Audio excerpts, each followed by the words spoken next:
Hello നമസ്കാരം. ഏറ്റവും പുതിയ സിനിമാ വിശേഷങ്ങളുമായി പുതിയൊരു വീഡിയോയിലേക്ക് എല്ലാവർക്കും സ്വാഗതം. അല്ലു അർജുൻ നായകനായി സുകുമാർ തിരക്കഥ സംവിധാനം ചെയ്ത് ഡിസംബർ 5 പാൻ ഇന്ത്യ റിലീസായി തിയേറ്ററിലെത്തിയ തെലുങ്ക് സിനിമയാണ് പുഷ്പ 2 ദി റൂൾ. ചിത്രത്തിന്റെ ആദ്യ ഭാഗമായ പുഷ്പ 2 ദി റൈസ് നേടിയെടുത്ത കളക്ഷൻ റിപ്പോർട്ടുകളെല്ലാം തകിടം മറിക്കുന്ന ബോക്സ് ഓഫീസ് തരംഗമാണ് നിലവിൽ പുഷ്പ 2 ദി റൂൾ നേടിയെടുത്തിരിക്കുന്നത്.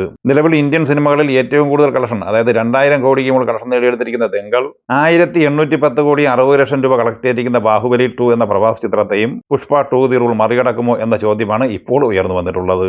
ചിത്രത്തിന്റെ ബുധനാഴ്ച വരെയുള്ള ഒഫീഷ്യൽ കളക്ഷൻ പോസ്റ്റർ കഴിഞ്ഞ ദിവസം പ്രസിദ്ധീകരിച്ചിരുന്നു. അത് പ്രകാരം 1705 കോടി രൂപയാണ് ഈ സിനിമ കളക്ട് ചെയ്തിട്ടുള്ളത്. ഇന്നലെ പുറത്തു വന്ന ഏറ്റവും പുതിയ കളക്ഷൻ പോസ്റ്റർ പ്രകാരം 1719 കോടി 50 ലക്ഷം രൂപയാണ് ഈ സിനിമ 22 ദിവസം കൊണ്ട് കളക്ട് ചെയ്തിരിക്കുന്നത്.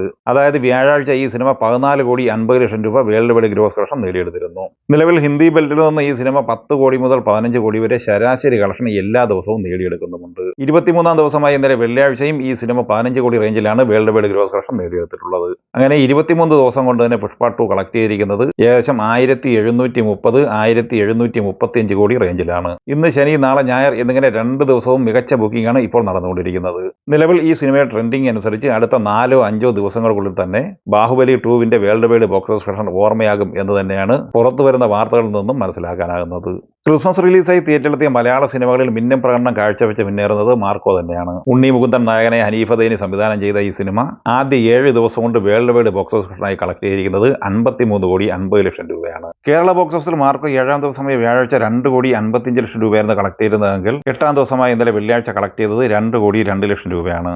അങ്ങനെ ആദ്യ 8 ദിവസം പിന്നിടുമ്പോൾ കേരള കളക്ഷൻ 30 കോടിക്ക് മുകളിലാണ് എത്തി നിൽക്കുന്നത്.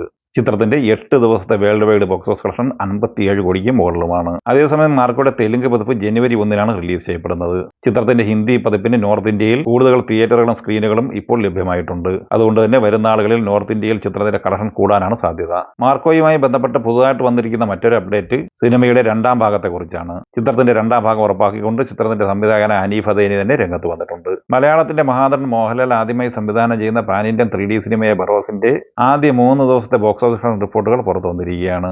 അത് പ്രകാരം കേരളത്തിൽ ആദ്യ ദിവസം 3 കോടി 51 ലക്ഷം രൂപയും 2-ാം ദിവസമായ വ്യാഴാഴ്ച 1 കോടി 52 ലക്ഷം രൂപയാണ് കളക്ട് ചെയ്തത്. 3-ാം ദിവസമായ ഇന്നലെ വെള്ളിയാഴ്ച ഈ സിനിമയുടെ കേരള കളക്ഷൻ 1 കോടി 7 ലക്ഷം രൂപയാണ്. അങ്ങനെ ആദ്യ 3 ദിവസം കൊണ്ട് കേരള കളക്ഷനായി 6 കോടി 10 ലക്ഷം രൂപയാണ് ഈ സിനിമ കളക്ട് ചെയ്തിട്ടുള്ളത്. സിനിമയുടെ ആദ്യ 3 ദിവസത്തെ world wide box office collection 10 കോടിക്ക് മുകളിൽ എത്തിച്ചേർന്നിട്ടുമുണ്ട്. ആഷിഖ് അബു ഛായാഗ്രഹണവും സംവിധാനവും നിർവഹിച്ച് ഡിസംബർ 19 വ്യാഴാഴ്ച ക്രിസ്മസ് റിലീസായി തിയേറ്ററിലെത്തിയ റൈഫിൾ ക്ലബിന്റെ ഏറ്റവും പുതിയ ബോക്സ് ഓഫീസ് കളക്ഷൻ റിപ്പോർട്ട് പുറത്തു വന്നിരിക്കുകയാണ്. അത് പ്രകാരം ഈ സിനിമ വേൾഡ് വൈഡ് ബോക്സ് ഓഫീസ് കളക്ഷനായി 8 ദിവസം കൊണ്ട് കളക്ട് ചെയ്തത് 15 കോടി 70 ലക്ഷം രൂപയാണ്. 9-ാം ദിവസമായ ഇന്നലെ വെള്ളിയാഴ്ചയോടെ ഈ സിനിമയുടെ world wide box office collection ഏകദേശം 16-17 കോടി റേഞ്ചിലാണ് എത്തി നിൽക്കുന്നത്.